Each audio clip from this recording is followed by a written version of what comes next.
Hello, hello, hello, hello, porch, hello. I'm Red Dirt Preacher, otherwise known as Lainey, and your new friend. Anyway, feeling lively this morning, aren't you guys? I'm feeling lively. I got the house to myself. All kinds of shenanigans happening around here. If you're wondering if it's backwards, my shirt says I should have come with a warning label. You know, don't we all? So, let's get going. Let's just get going. I'm warming up nice and slow, so I'm going to wait for you guys to kind of get in here and jam around. But, I got a lot of passionate stuff, like, ruminating in my head, between my head and my heart today, so it's got to come out. It's like, it's got to come out. So that's what I call personality puke. Like, this has got to come out. But we're going to start out slow. And I want to bring you guys a real cute, You may do that again. I'm going to bring you guys a really cute, because I got kids, and we watch all kinds of movies, watch kid movies, and there's just always good medicine coming out of everywhere. So, maybe just a couple minutes here. Want to remind you of a time. If you haven't seen the movie Nemo, I guess you're not going to find much weight and heft and depth in this. So, for those of you that have seen Nemo, there was a point and a part in Nemo where Marlin, Nemo's dad, which I'll get them switched because, my God, they look the same. So, Nemo's dad, Marlin, is never going to leave the house. He's never going to leave the reef. He's never going to leave comfortability. He's never, you hear me? Never going to leave. He has fears about leaving his known quantity and going out into the unknown quantity, which is the vast ocean. Much like us, we're a little afraid to step out there in life's ocean. We like to stick around the corals and the places where we live in our foreign, and be in our known quantities. We like to be at home in our known quantity. In this movie, how did you notice? How did I'm just gonna do it. How did Christ get Marlin to leave the coral to finally step outside of his no-go zone? He stepped outside of his comfort zone because God used his son. Okay? Pain, loss, and love is why Marlin, we're talking about Nemo and Nemo's dad. So anyway, so pain, loss, and love is how Marlin, Nemo's dad, finally got yanked away from the coral. Okay, finally. Now he's on a great big journey out in the vast blueness to go find his son.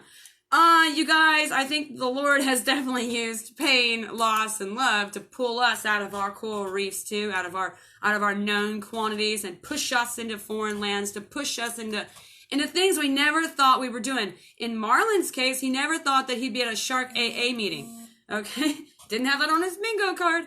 And for Nemo's dad, throughout the whole movie, there was a time when they're on their way to Sydney Harbor, and they're literally in a whale's mouth. Okay, that's biblical because of Jonah.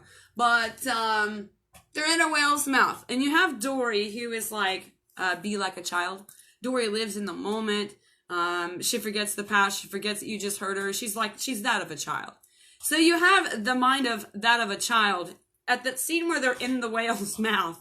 Okay, that as a child person is literally frolicking, like, on the wave's tongue, like, wee, this is fun. Like, that's the mind of a child. Marlin is playing the mind of an adult, of us, the people. Oh my God, I'm in a whale's mouth. This is the end of my journey. And literally, Marlin just kind of gives up and recesses on the whale's tongue and literally says, I made it this far. I gave up. I'm never going to find my son Nemo. Because to him, he is at not only his 11th hour probably was getting through the jellyfish. So being in the whale's tongue for Marlin is his midnight hour. It's his last call for hope, right? So as Marlin's like relaxing onto this whale's tongue and really soulfully giving up, because look around, Dory, we're in a whale's mouth. They don't know that God's providence is still playing out, even at the midnight hour, where their temporal eye is telling them, I'm laying on a whale's tongue. It's over. Why are you frolicking, Dory? It's over. At this great loss of it's over. It is so awesome, but what we can't see is going on outside the whale. And what's going outside the whale is actually Marlin and Dory are hitching one of the coolest, fastest rides right to where their holy destination is, which is, what was it? P. Sherman 42 Welby Way, Sydney. So when they get blown out of the blowhole, only then are they like, oh my God, we're off. You know Disney wanted to write in, thank Jesus, we're here. So, I couldn't help but bring this is some simple Nemo medicine, We are all relatable to Marlin because we don't want to leave our coast, our coral. And it is from pain, loss, and love that we will drive ourselves out of our known quantities and into foreign lands. And that's where the journey starts, and that's where the fun starts, and that's where we get to find out the real true meat of ourselves. And while you're on your journey, while you're going through your own jellyfish trench, or you're being eaten by a whale and swearing up and down that you're in the dark and there's nobody around for miles, you're never going to have a great job, you're never going to fall in love, you're never going to catch a break, it's all over. Hold tight, because you might be en route to your divine destination, so I just say be cautious. Where we think that we're in 11th hour, we might actually not be. And where we think we're in our 12th hour and it's past hope for us, it's definitely not. It's always divine timing. And just definitely trust that God's taking you to your divine harbor, even while you're laying on a whale's tongue.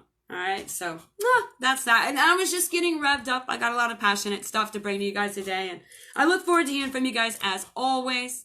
So I'll be back in just a bit. Today, if you don't know, I'm a carpenter by trade. That's what makes the spaghetti and poop happen. That keeps me alive. I make a joke of that.